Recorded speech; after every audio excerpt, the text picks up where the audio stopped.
İrojder bakhanceri lazım bey şani mala teşbih zülfa dilberi zanım perişani mala zanım perişani jidil behad beşani jidil teşbihi bir yani jidil billah ne insani mala billah çeteba'd ademi yekser dibim yek alemi deryayı kafu kul zemi yan çerhe gerdani mala ya Rab çivi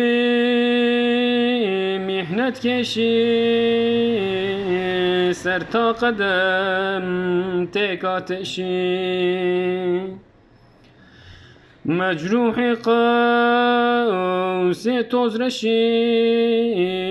lev dil bepeykanî mala zanım ji aşkı dojehi behrek ji narê asihî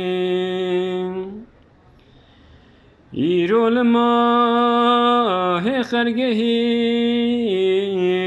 teşbîhî seywanî mala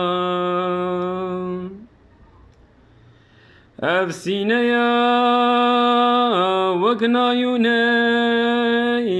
pir lê kişandin dax û key hê dil bina ehlan dide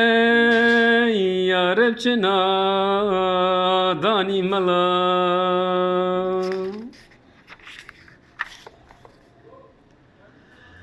durdaneya dim gevhere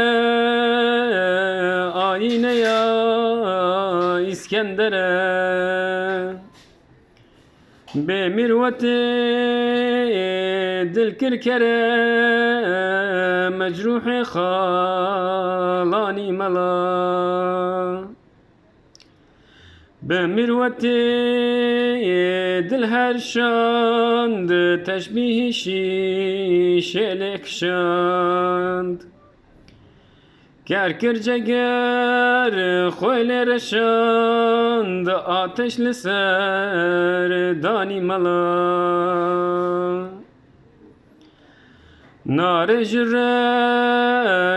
dozehi hüsnü cemal ve mehe me perdeya